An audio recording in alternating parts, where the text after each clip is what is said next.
What's good, everybody? It's your boy Sports Dad Seth. But we're back talking about different topics, right? And so, but before we jump into anything, first of all, at the top of 2025, I did release a book, A Path to Manhood: A Boy's Journey, Transforming Trauma. It's a short chat book that's designed for families, parents, youth or whatnot. It can definitely inspire.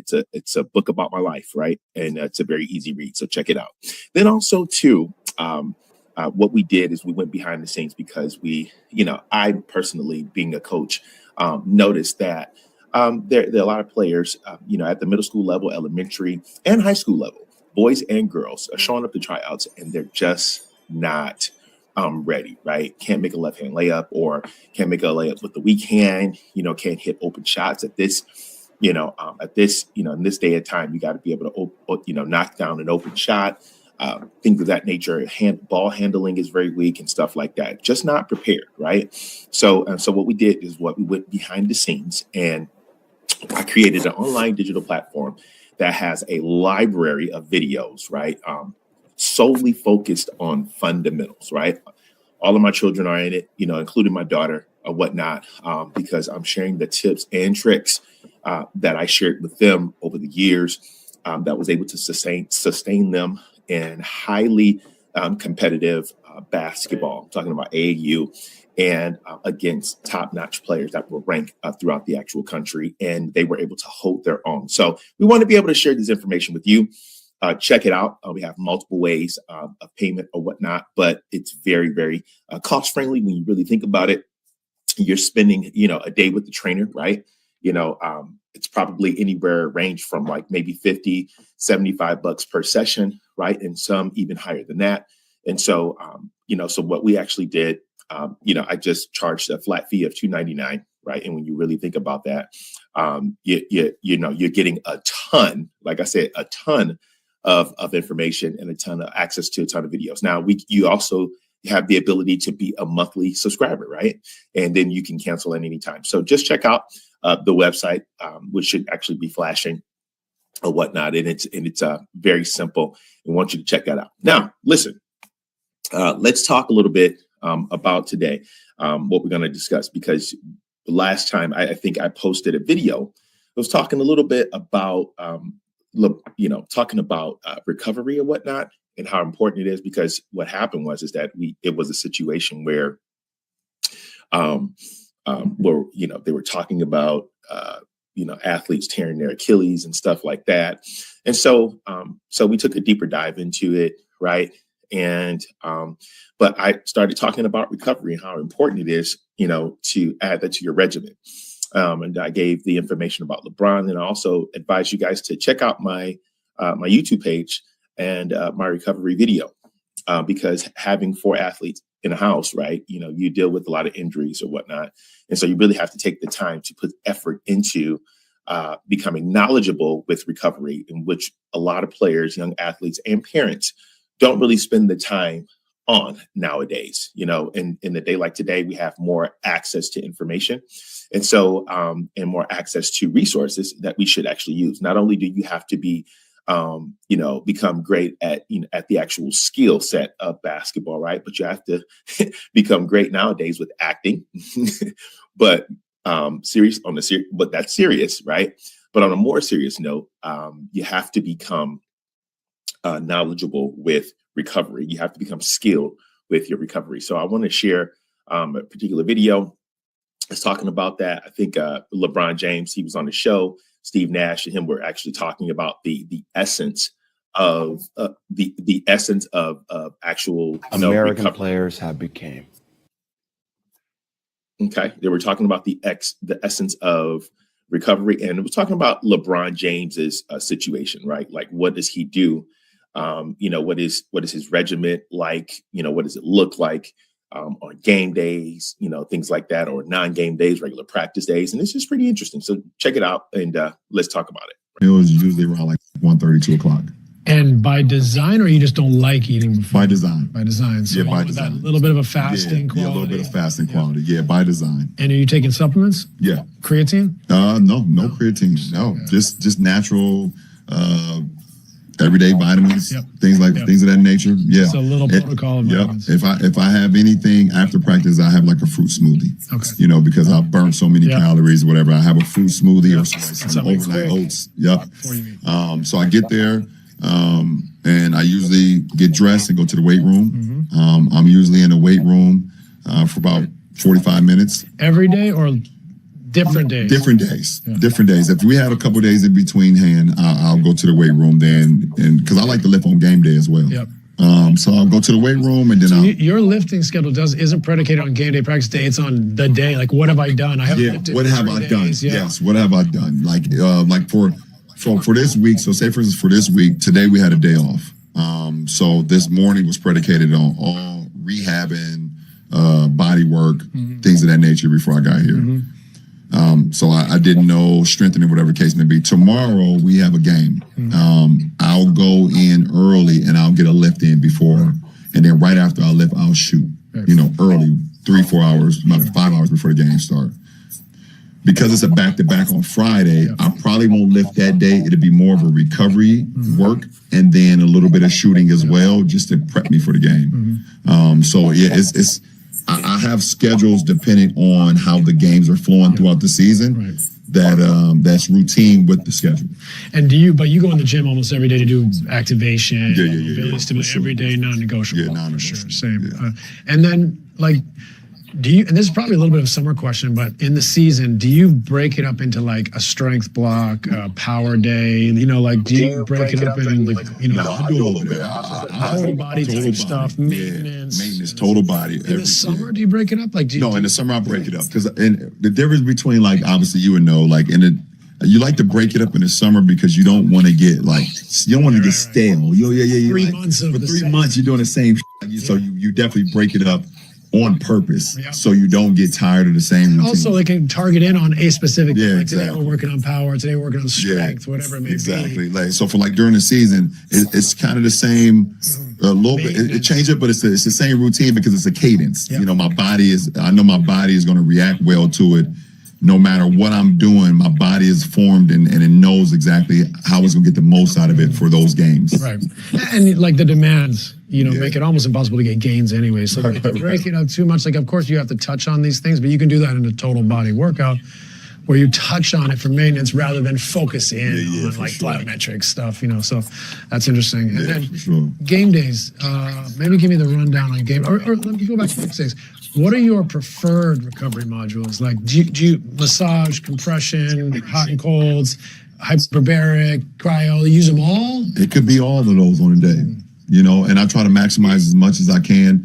If it's a practice day, I try to get the massage in, the cold tub in, we have the Normatec legs, to the compression unit, the ice bags. I try to get it all in. Use them all. Variants. Plus a nap. Yep. When I get home after practice, most important, get a nap in. When I wake up, I'll either, depending on how my body's feeling, I have some things at home where I can put my foot in the foot bath, knees, everything. I'm trying to maximize how can I be to optimal shape and game ready for the next day. I'm always thinking about the next day. You're obsessed. Yeah. you definitely gotta, give it up for LeBron because, he's actually dropping the bombs as you live. He's dropping everything and dropping gems and giving us the 411 on how to sustain yourself and how to have a sustainable career or put yourself in a position, right? Because some of us don't even do anything. And, to you athletes that are not becoming a savant, not only in the game, but in the area of recovery and taking care of your body, shame on you. Right? And it's time for you to become more of a geek as it relates to your body. Because, at the end of the day, it's all about being able to be available, right? The best ability is what? Availability. Now let's talk a little bit about it. Let's talk a little bit more about this, right? And so, what LeBron was able to do. We're talking about a guy that is widely considered one of the NBA, one of the greatest basketball players of all time. Holding the NBA record of all-time points, regular seasons as of February 26, and ranking top 5 in career assists and steals. He is a 4-time NBA champion, 4-time NBA MVP, 4-time Finals MVP, and has appeared in 10 NBA spanning and a record of 22 plus season a career. Now, we also know how old is LeBron, right? He's he's 40 years old. And he's still dunking the ball. He's still doing some amazing things, and we are in awe of him. And so at the end of the day, I want to know what you think. I want to know what your thoughts are about recovery. When you get an opportunity, go to my YouTube channel and take a look at my recovery video. I did a video on recovery, and we talked about cryotherapy. We know that LeBron does that, cryotherapy. We're talking about game ready. Compressions on your legs and things of that nature, stuff that increases the circulation, that also advance the healing process. Because let's just face it, your body was not created to do what you're putting it through, which is why injury is inevitable.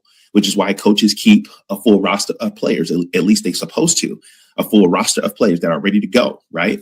Because injuries are inevitable and it's something that you cannot avoid. All right. So make sure that you take a deep dive into recovery. Just start small, start small. You heard what he said. The most important thing is what? Sleep. So at young athletes, start getting some sleep, right? Get off the game. Strive to get 8 hours of sleep, right? And even if you don't get the full 8 hours, if you're getting 5, 6, that's perfect, right? But some of you are not even getting that, right? And so you're setting yourself up for injury. You're setting yourself up for injury. So yeah, you're young and things of that nature, and you heal faster. But at the end of the day, some people think that when you become injured or when you get an injury, you will never be the same. Now, I want to jump over and talk about my guy Jay Will. Jay Will.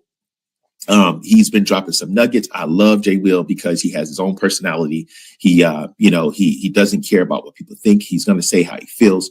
And lately I've noticed that he's been really talking about, the European player versus the American player. Let's take a look and see what he's tapping into here and what he's talking about. And complacent American players have become. Think about all the things that we prioritize. Highlights, mixtapes, IG reels. We much rather show people all the trick shots than actually put the time in the gym. Now, I'm not saying that speaks for every American player, but as a whole, that's where the American society is at. I had a chance to be a producer on Giannis's marvelous journey. When you get a chance to see how some international players live, how damn hungry they are, how fundamentally sound they are, and also European basketball, you ever know how damn physical European basketball is? Go over and watch European basketball. Go over and watch some of the traditionally historic teams play. You get a bow when you come down the lane. We have prioritized the showmanship of the game, Mike, and we have lost sight of what this game is about. Now, it just doesn't, there are players who are American players that play hard. I'm not saying that. But I do believe We focus on IG and other things instead of actually mastering the damn game. Does this say more? You know, I love what he's doing.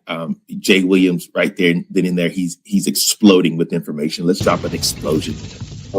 I mean, that is pivotal information, right? And so, but here he is, he's talking about the difference in, America, basketball in America and, basketball in the Europeans. And so I think that that was huge. But once again, Jay Will dropping the nuggets and dropping the knowledge, right? And so for all you young players that, all you care about is your highlights and things of that nature, and, IG reels, as he stated, instead of focusing on mastering the fundamentals of the game, shame on you. Shame on you.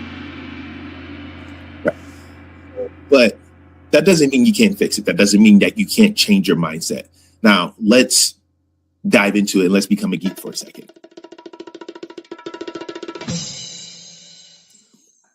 So a lot of times, this is why I did what I did with my particular basketball program, right? My digital online platform. I just focused on the fundamentals, right? And, I interviewed a lot of people on my, on my channel. And one guy that I interviewed, his name was Rashad Phillips. And one of the things that I love that he said, and anybody that, studies basketball in Detroit knows about Rashad Phillips, and guy that should have made it to the league, played in the same showcase as Kobe Bryant, and Kobe Bryant even basically gave him his props or whatnot. You know what I'm saying? And so, but go check that video out. It's on my YouTube as well. And make sure you just subscribe to the channel if you haven't already. Hit the notification bell so that you'll be notified when we post new content. All right. And so, but what was amazing about that whole situation is that when I interviewed him, he talked about repetition and how important repetition is. And so, and that's the biggest thing here. Now, before we even dive into it, because I've been posting about Jay Will lately, but who is Jay Will, right? And Jay Will is a legendary Duke guard and a former NBA player, celebrated for leading the Blue Devils to 2001 NCAA National Championship, a two-time consensus All-American. He won a major, 2002 National Player of the Year. And was drafted second overall by the Chicago Bulls in 2002. And his career was tragically ended early and cut short after, one NBA season by a motorcycle accident, though he remains one of the college basketball most decorated players. And so, the reality of it is that his NBA was cut short. His NBA career was cut short, but the guy was amazing, right? And he knew what he was talking about. So what needs to happen is that I believe what he's really focusing on here is the fact that, players need to spend more time on the fundamentals, because when you do spend more time on the fundamentals of the game and playing the game how it should be played, right? Instead of, focusing on becoming actors and things of that nature, focus on the skill set of the game and focus on the fundamentals of the game, because everything else, the eliteness, all right, it goes hand in hand with the fundamentals. And so then when you get with the trainer, you can progress even faster. Why? Because you are really, on point with your fundamentals, right? And so, and that's the thing about my program that I'm trying to drive home is that, instead of wasting your money going with the trainer and then the trainer basically teaching you the fundamentals, the things that you should already know so that you can progress faster, allow my program to do that and get you ready for the trainer.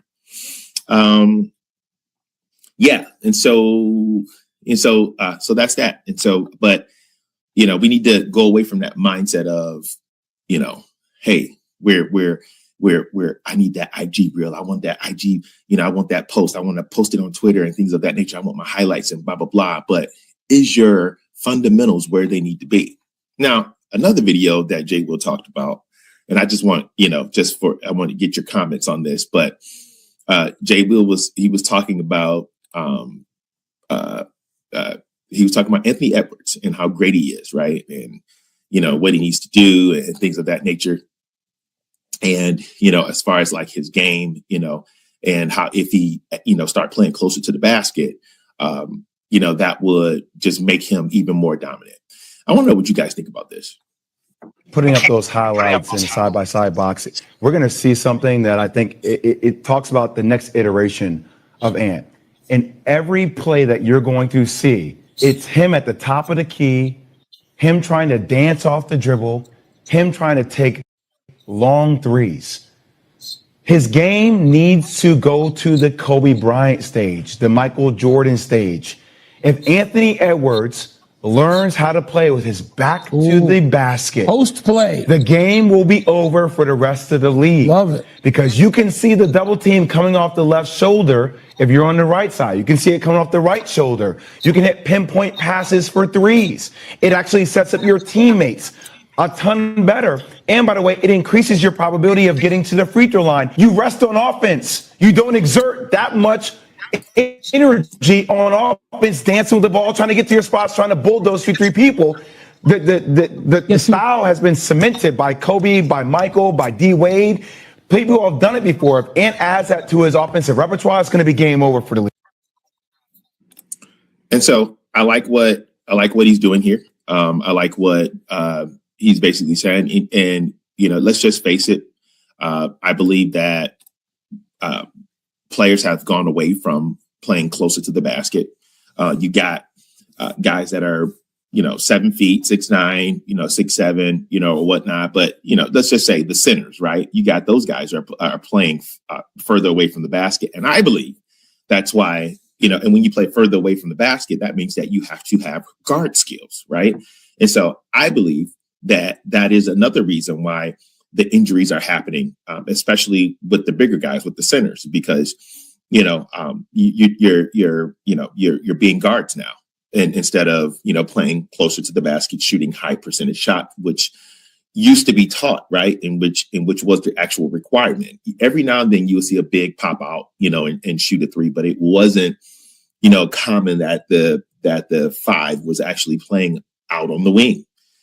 But now you got guys like Joel Embiid who has guard skills, but struggling with staying healthy, right? And that's just that's the thing that happens when you play further away from the basket. And that doesn't mean that when you play closer to the basket, you're not going to experience any injuries, because there are a lot of players that still experience injuries because they're playing closer to the basket, which means that it was a little bit more physical, right, than those guys that were playing on the outside. And, it's a more finessing type situation. But when you do play close to the basket, you don't have to put so much wear and tear on your extremities trying to get to the basket. Right. And so that's the thing. And so we've gone away from that. And all he's saying here is that because when you look at Anthony Edwards' game, the core of his game, it really looks like Michael Jordan. I don't know if you guys have seen the side by side, but go check it out. But it really looks like Michael Jordan. And if he just add playing closer to the basket, and those instances where it's super easy to score, that's why back in the days, guys, coaches would be like, "That's a bad shot." If a player took a certain shot, or whatnot, they'd be like, "Oh, that's a bad shot." But now, they've made a skill out of taking, bad shots. And so, but the reality of it is that when you look at Anthony Edwards' game, the brother is absolutely amazing, box office, right? But if he added the element of playing closer to the basket, having a game that's inside of the perimeter, right? A short game, if you will, if we want to compare it to golf, if he had a short game, in easy instances to score, that just makes him even more dominant player. And that's what really separated Michael Jordan. He mastered the short game. If he got inside of the 3-point line and, he's going to take you hard and pull up at the free throw extension, and thump that jump shot, it was over. Right. So Anthony Edwards, having a similarity to Michael Jordan, if he was just to add that to his game, that would just make him even more of a better player. So shout out to Jay Will for pointing that out. And, and once again, it's a thing to be a fundamentally sound player. And we're going to look at, and there's a lot of fundamentally sound players in the NBA that are just flat out just fundamentally sound. And I think I'm going to do a video on that. We're going to talk a little bit about that. But what do you think about Jay Will's comment on that? Right. about Anthony Edwards. Let me know your thoughts, and we can talk a little bit more about it. Now, I want to comment on the Lions and the Pistons, right? We all know, I know that everybody was, I get that. I get it was tough, watching the Lions do what they did, right? And, they just didn't have a good season. The season that, I should say, that the season that we expected, right? We expected them to, we expected to see them at, in the playoffs again, right? Possibly competing, for a touchdown, right? That's what not for a touchdown, but possibly competing for, a Super Bowl championship. And that's what we expected to see from the Lions. But unfortunately, that didn't happen, right? And so, if we was to look back on it, me personally, I already knew that was going to happen in the beginning of the season. And the reason why is because when you really look at the situation, people, okay, when you really look at the situation and look at how everything shook out with the Lions, right? First of all, they lost, and they lost a lot of coaches, right? Okay, let's talk about that. What coaches did the Lions lose? Okay, they lost Ben Johnson, offensive coordinator. They lost Aaron Glenn. Ben Johnson, offensive coordinator, right? That now he's the head coach of the Chicago Bears. They lost Aaron Glenn, the defensive coordinator, who was the head coach of the New York Jets, right? Major positions. They also lost Terrell Williams, defensive line a coach, right? Defensive coordinator. Now he's a defensive coordinator at New England Patriots. They also lost Antoine Randall, the wide receivers coach. Passing game, they lost Stephen Hayden, the tight ends coach. They lost JT Barrett, assistant QB coach. They lost Cameron Davis, the D line coach. They lost a lot of people, right? And so, so I knew that was the actual type of season that they were going to have, because when you lose when you lose coaches when you lose coaches to that magnitude, right? When you lose coaches to that magnitude, you basically, you're in rebuild mode. You have to rebuild the entire team. There's no way around that. You have to rebuild the entire team, and that's what it's all about. So, that's really what it's all about. You have to, and then not only that, but Dan Campbell allowed. I know he didn't want to hold any coach back, but he also allowed those coaches to, take key pieces with them, right? Or, and that's tough. Or allow the other coaches to leave, right? And basically, in the situation was nothing that, they could do. But I don't know if they ever had any conversations on the back end or whatnot. But in those type of situations where there's opportunities to be head coaches and things like that, and you're having success in the season, you just got to do it.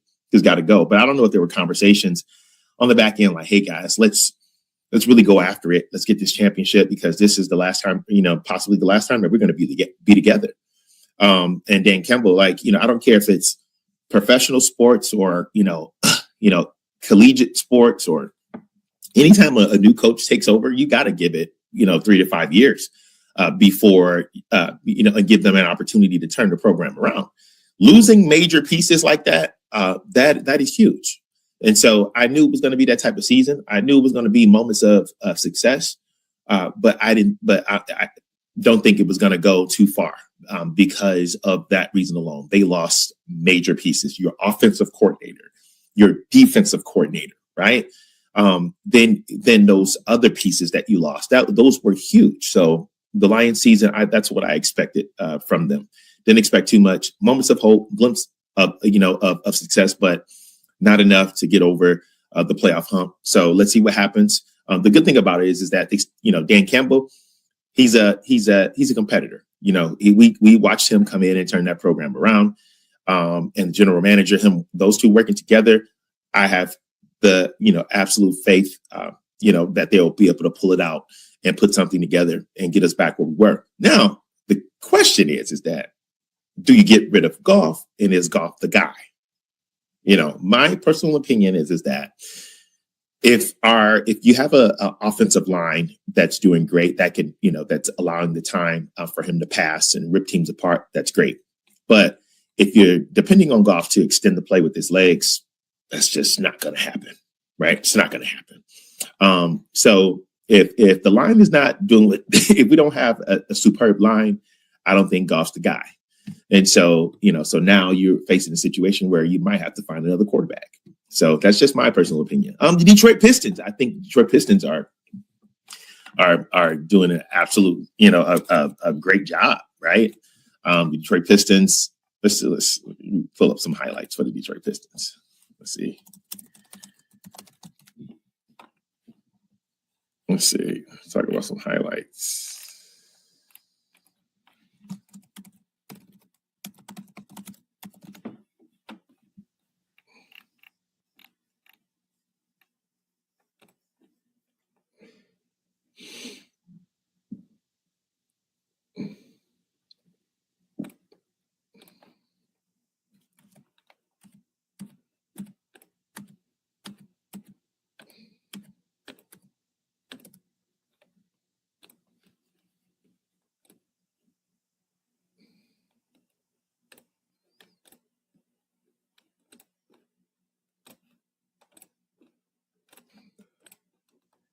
Okay, so let's talk about the Detroit Pistons. Detroit Pistons are they are just nasty. They are tearing it up. Shout out to them. In this position, I was very sad to see Ivy go. And I understand it was it's just very sad to see him go. Talking about him right there, but I think we got a player that's comparable to him. When you look at their stats, it matches. So I'm not mad at that particular trade. But then also too, it gives us it gives us a an earlier pick as well. So I'm excited about that.